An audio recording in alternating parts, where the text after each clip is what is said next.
یوم جمہوریہ republic day تقریر۔ اگر آپ ہمارے چینل پر نئے ہیں تو چینل کو لائک اور سبسکرائب کر لیں تاکہ آنے والی ویڈیو آپ تک پہنچے۔ تو چلیے آج کی کلاس کو اسٹارٹ کرتے ہیں۔ نحمدہ نصلی علی رسولہ الکریم اما بعد۔ عزیز ساتھیو، السلام علیکم۔ جشن یوم جمہوریہ کے اس مبارک موقع پر تمام اساتذہ کرام، دور دراز سے تشریف لائے ہوئے مہمان خصوصی اور عزیز ساتھیوں کا دل کی گہرائی سے استقبال کرتی ہوں۔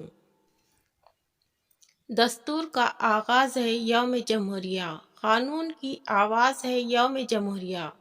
26 جنوری کا دن ہمارے ملک ہندوستان کی تاریخ میں نہایت ہی اہمیت کا حامل ہے۔ آج کا دن ہمیں ان بزرگوں اور عظیم رہنماؤں کی قربانیوں کی یاد دلاتا ہے، جنہوں نے آزادی اور جمہوریت کے لیے اپنا سب کچھ قربان کر دیا تھا۔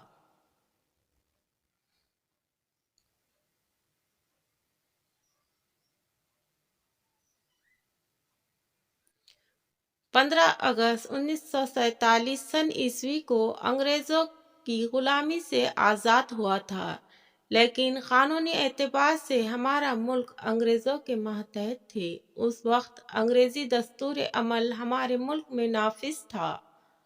ہمارے ملک کے رہنماؤں نے اپنا آئین بنانے کے لیے ایک کمیٹی قائم کی۔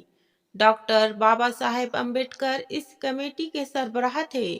اس کمیٹی نے ملک کے لیے آئین تیار کیا۔ یہ آئین 26 جنوری 1950 کو ملک میں نافذ کیا گیا۔ اس وقت سے ہر سال 26 جنوری کو یوم جمہوریہ کے طور پر مناتے ہیں۔